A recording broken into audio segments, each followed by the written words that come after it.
Nous sommes le samedi 10 mai 1941, en fin d'après-midi, sur la base aérienne d'Unstetten-Augsburg, où se trouvent les usines Messerschmitt, à 80 km de Munich. Le chef de la chancellerie du Parti national-socialiste, Rudolf Hess, l'adjoint du Führer, s'apprête à décoller à bord d'un Messerschmitt 110 expérimental, doté d'un réservoir supplémentaire, pour la plus étrange des équipées, qui le mènera jusqu'en territoire ennemi, en Écosse, pour une mystérieuse mission. Qui est Rudolf Hess? Ce haut dignitaire du parti nazi est sans doute l'un des moins bien connus si on le compare aux pontes du régime comme Göring, Goebbels, Himmler ou Speer. Et pourtant, il a été l'un des plus anciens fidèles d'Adolf Hitler, sans doute l'un de ses plus intimes, son dauphin, et le deuxième personnage du régime. Il est né en Égypte en 1894 et était destiné à succéder à son père à la tête de l'entreprise commerciale que celui-ci gérait dans ce pays. Mais le déclenchement de la Première Guerre mondiale en a décidé autrement. Après des débuts comme fantassin, il a gravi les échelons militaires jusqu'à devenir lieutenant et a obtenu son transfert dans l'aviation comme pilote de chasse. Dans l'Allemagne troublée de l'immédiate après-guerre, Rudolf Hess, très marqué par la défaite de son pays, s'engage dans les corps francs bavarois et adhère dès 1920 au Parti national-socialiste. C'est à cette occasion qu'il rencontre Adolf Hitler, qui a pris la direction de ce parti en avril 1921. C'est le coup de foudre. Subjugué, Hess se mettra immédiatement à son service, devenant son secrétaire particulier. Hess participe activement au putsch raté de Munich le 9 novembre 1923 et doit s'enfuir en Autriche. Mais il va revenir se constituer prisonnier pour partager le sort de son idole. Hitler est condamné le 1er avril 1924 à la peine relativement clémente de 5 années d'emprisonnement pour haute trahison. En réalité, il n'en fera que 13 mois et partagera son incarcération dans la forteresse de Landsberg avec Hess. Une incarcération au demeurant plutôt douce. Hitler et Hess occupent tous deux le même étage où les portes des cellules restent ouvertes, permettant aux détenus de circuler librement et de se retrouver dans une salle de conférence. C'est au cours de cet emprisonnement qu'Hitler a rédigé, avec l'aide de Hess, sa Bible du nazisme, Mein Kampf, mon combat. On ignore la part exacte que Hess a pu prendre dans l'élaboration de cet ouvrage, mais il est communément reconnu qu'il ne s'est pas contenté d'être un simple secrétaire et qu'il y a certainement apporté son érudition, notamment ses connaissances en géopolitique, acquises auprès du professeur Karl Haushofer, l'initiateur de l'idée de l'espace vital, Lebensraum en allemand. Fin décembre 1924, 11 jours après Hitler, Hess retrouve la liberté et son maître. Omniprésent aux côtés d'Hitler, il a sa totale confiance et dès 1925 devient son directeur de cabinet. Lorsque Hitler accède au pouvoir en 1933, c'est donc presque naturellement qu'il le désigne officiellement comme son dauphin. Totalement dévoué au Führer, Hess ne manifeste aucune ambition personnelle, à la différence des autres caciques du parti, mais aussi et surtout la différence du secrétaire personnel qu'il a engagé en 1933, Martin Bormann, qui, sous ses apparences de simple bureaucrate insignifiant, tisse patiemment sa toile en sapant discrètement la réputation de son patron. Il est vrai que la passion de Hess pour l'occultisme, l'astrologie, les médecines parallèles et l'ésotérisme en déroute plus d'un.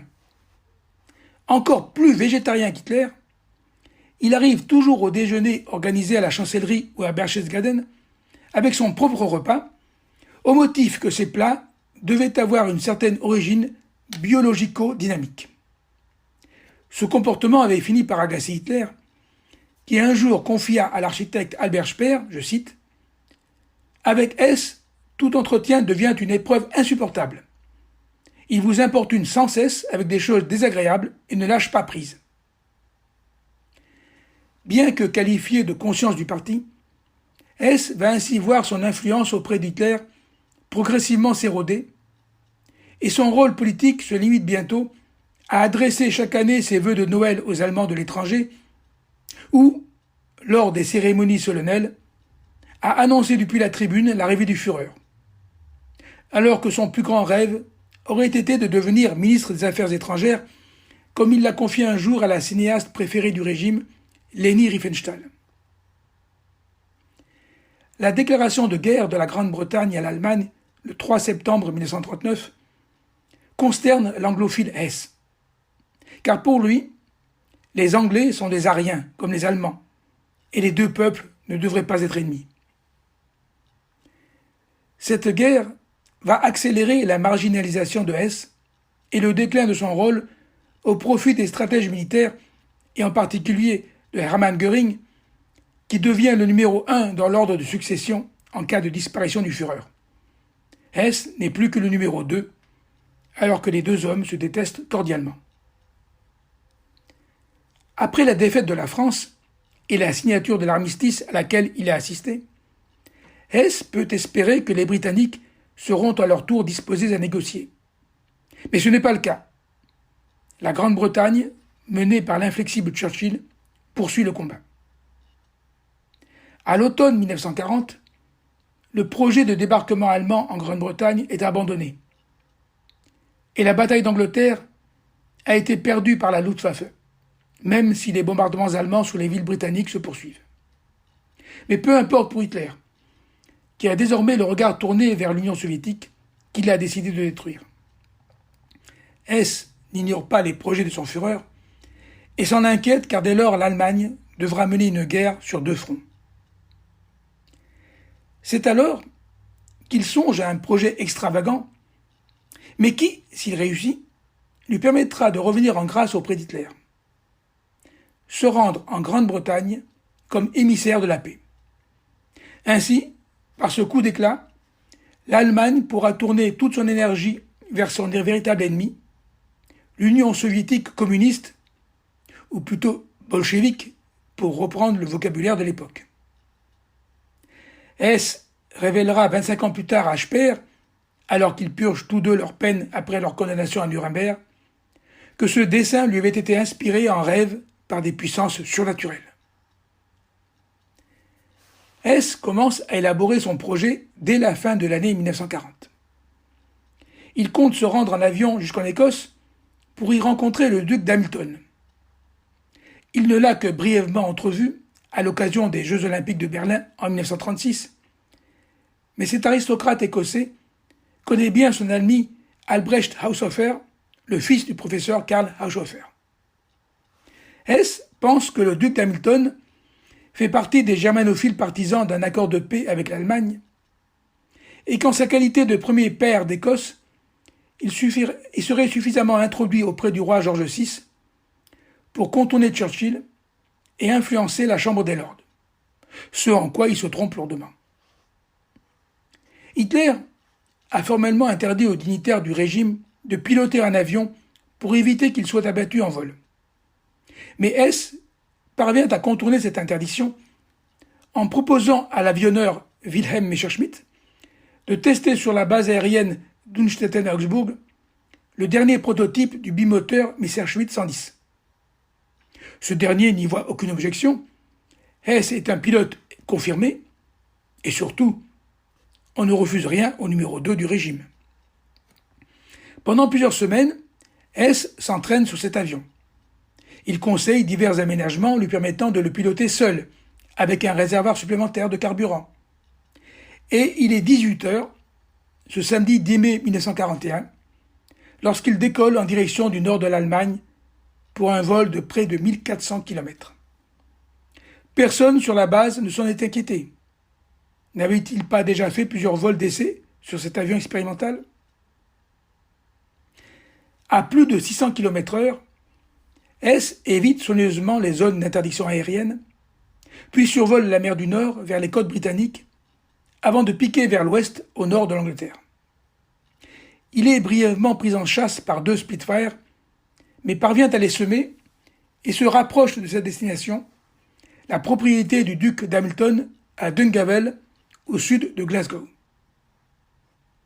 Un poste d'observation côtier remarque l'avion et prévient la défense aérienne de la Royal Air Force, qui s'interroge incrédule.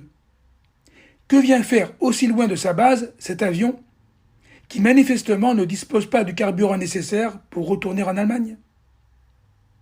Hess a prévu de sauter en parachute et de laisser son avion s'écraser au sol, car il ne tient pas à ce que les Britanniques puissent s'intéresser de trop près à ce modèle expérimental du Messerschmitt 110. L'avion s'écrase à 23h07, heure anglaise, près du village d'Eaglesham. Les militaires britanniques qui examineront l'épave auront la surprise de constater que l'avion n'a pas de munitions, qu'il n'est donc pas opérationnel et ne semble pas appartenir à une unité constituée de la Luftwaffe. Entre-temps, Hess, qui s'est blessé à la cheville, atteint le sol à une quarantaine de kilomètres de Dungavel, sur la propriété d'un fermier, David McLean, qui va venir à lui armé de sa seule fourche. Hess se présente alors sous l'identité d'un capitaine Alfred Horn et demande à rencontrer le duc d'Hamilton. Perplexe, le fermier va le conduire chez lui et, en bon britannique, lui proposer une tasse de thé en attendant l'arrivée des militaires de la Home Guard qui vont le conduire dans une caserne à Glasgow. Le duc d'Hamilton est prévenu de l'arrivée de ce mystérieux Allemand qu'il rencontre le lendemain. Aussitôt, Hess se présente sous sa véritable identité et lui expose la raison de sa présence. Il est venu, dit-il, pour sauver l'humanité et demande à rencontrer le roi pour négocier un traité de paix avec la Grande-Bretagne qui laisserait à l'Allemagne les mains libres sur le continent européen en échange de l'intégrité de l'Empire britannique. Pendant ce temps, en Allemagne, Hitler, qui se trouve alors à Berchtesgaden, où il doit notamment rencontrer l'amiral Darlan, reçoit dans la matinée la visite de l'aide de camp de Hess, auquel celui-ci a donné pour mission, avant son envol, de remettre une enveloppe au Führer s'il ne revenait pas au bout de 4 heures. Intrigué, Hitler ouvre la lettre et en commence la lecture par, je cite, « Mon Führer, quand vous recevrez cette lettre, je serai en Angleterre. » Hess lui explique le but de sa mission et conclut qu'en cas d'échec, Hitler n'aurait qu'à affirmer qu'il avait perdu la raison. Hitler est furieux et laisse exposer sa colère devant Göring et Ribbentrop qu'il a convoqués séance tenante. Certains historiens ont émis l'hypothèse qu'Hitler ait été parfaitement au courant de la mission de Hess, qu'il en aurait même été l'instigateur, mais sa réaction violente, confirmée notamment par son interprète Schmidt, démontre le contraire. La trahison d'un de ses plus proches partisans, si ce n'est le plus proche, plonge Hitler les jours suivants dans un état profondément dépressif. Goebbels, dans son journal du 13 mai, le décrit comme étant totalement effondré, en larmes. Dans les médias, il faut réagir, préparer un communiqué. Mais quelle explication officielle donner à l'équipée de Hess? Invoquer la folie, comme le suggère sa lettre, revient à reconnaître que le numéro 2 du régime, l'adjoint du Führer, était un malade mental sans que personne ne s'en soit jamais rendu compte. C'est une catastrophe pour Hitler. L'information, finalement diffusée le 12 mai par Radio Munich, en est réduite à invoquer un désordre mental, des hallucinations. Le nom de Rudolf Hess ne doit désormais plus être prononcé en présence d'Adolf Hitler. Il est littéralement effacé, et le poste d'adjoint du Führer supprimé. C'est l'habile Martin Bormann qui lui succède comme chef de la chancellerie du parti, fonction qu'il assumera jusqu'à la fin. L'équipée de Hess n'en rend pas moins perplexes les Britanniques, à commencer par le Premier ministre Winston Churchill, qui a été mis au courant en fin de journée par le duc d'Hamilton. Et tout d'abord, cet Allemand est-il réellement un Rudolf Hess? Le duc d'Hamilton le pense, mais ne peut être affirmatif, car il ne l'a croisé que brièvement il y a 5 ans.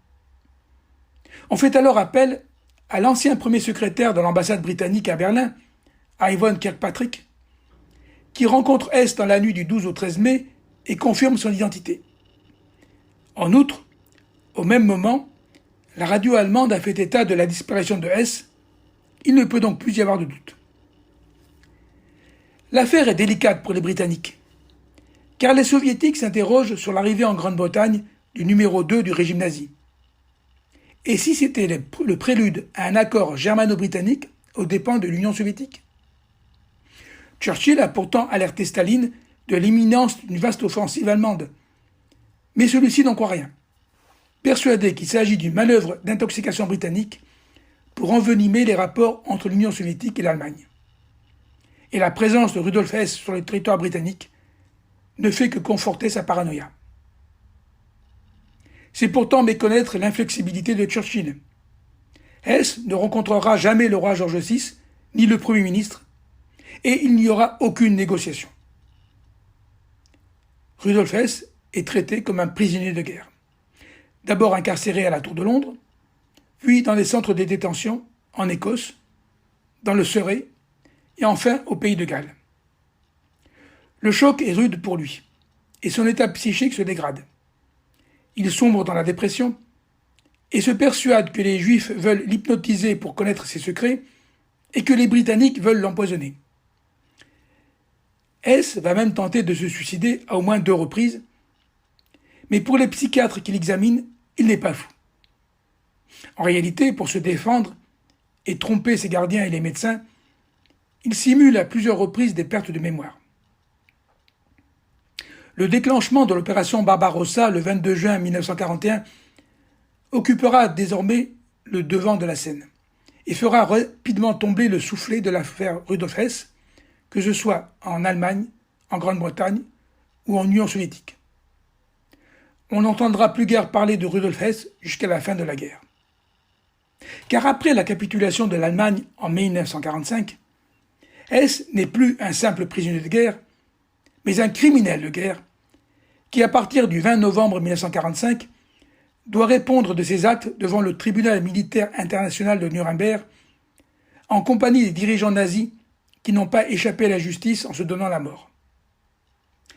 Rudolf Hess y est accusé de complot et conspiration, de crimes contre la paix, de crimes de guerre et de crimes contre l'humanité. Mais il donne l'impression d'être absent de son procès, jouant à nouveau à l'amnésique. Pour lui, tout cela est une farce, un spectacle, pour reprendre les mots qu'il emploie dans ses lettres à son épouse. Le 1er octobre 1946, le jugement tombe. Hess est déclaré coupable de complot et conspiration et de crimes contre la paix, mais il est acquitté des 2 autres chefs d'accusation de crimes de guerre et de crimes contre l'humanité. Il est condamné à la prison à vie.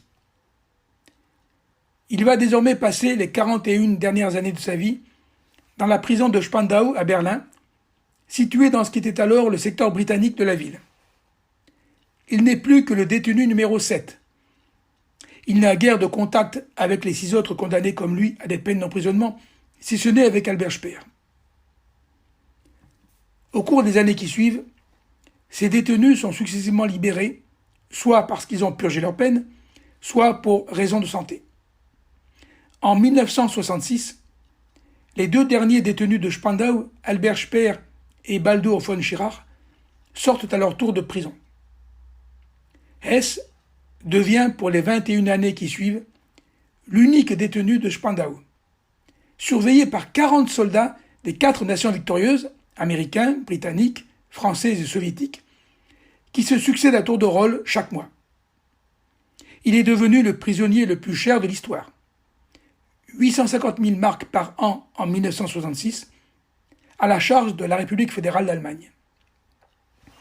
Au cours des années, des demandes de mise en liberté, en raison notamment de son grand âge, seront présentées, mais se heurteront toujours au refus des autorités soviétiques.